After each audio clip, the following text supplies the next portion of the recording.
ओडिशा का एक ऐसा पर्व जहां बगोला भी अपनी मछली श्रद्धा में छोड़ देता है। मैं बात कर रहा हूं पंचुका के बारे में। कार्तिक मास के अंतिम 5 दिन। कहते हैं कार्तिक मास पूरे वर्ष का सबसे पवित्र समय है, लेकिन उसका अंत पंचुका सबसे गहरा है। इन 5 दिनों में लोग सिर्फ व्रत नहीं रखते, वो अपनी इच्छाओं को, अपनी आदतों को और अपने अहंकार को छोड़ देते हैं। न मांस, न मछली, न प्याज, न लहसुन, सिर्फ सात्विक भोजन, और उसमें सबसे खास हविष दालमा। सुबह सूर्योदय से पहले स्नान, तुलसी जी के पास दीप जलाना और विष्णु जी के नाम का जप करना। इस समय ओडिशा के घरों में तुलसी चौरा सजता है फूलों और चीता से, और इसी दौरान होता है कुछ बहुत खास, तुलसी विवाह। कहीं युग पहले एक दानव था, जलंधर, जिसने देवलोक में आतंक मचा रखा था।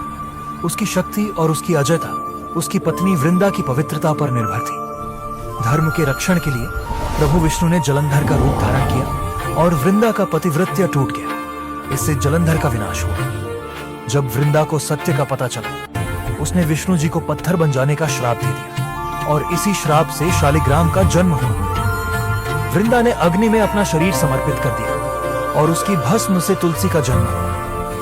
विष्णु जी उसकी भक्ति और बलिदान से प्रभावित होकर उसे अमृतत्व का वरदान दिया और वचन दिया कि हर साल तुलसी विवाह के रूप में वे उससे विवाह करेंगे। पंचुका इसलिए खास है क्योंकि ओडिशा में ये 5 दिन अनेक पौराणिक कहानियों और रस्मों को जिया जाता है। और इसी के साथ कार्तिक पूर्णिमा के दिन लोग पवित्र नदियों में स्नान करते हैं और बोईता बंदाना के रूप में केले के पत्तों की नौका बहाकर ओडिशा के समुद्री इतिहास को याद करते हैं। ओडिशा की मैरिटाइम हिस्ट्री के बारे में अगर आप और जानना चाहते हैं तो कमेंट करें बाली यात्रा। ऐसी और कहानियों के लिए फॉलो करें।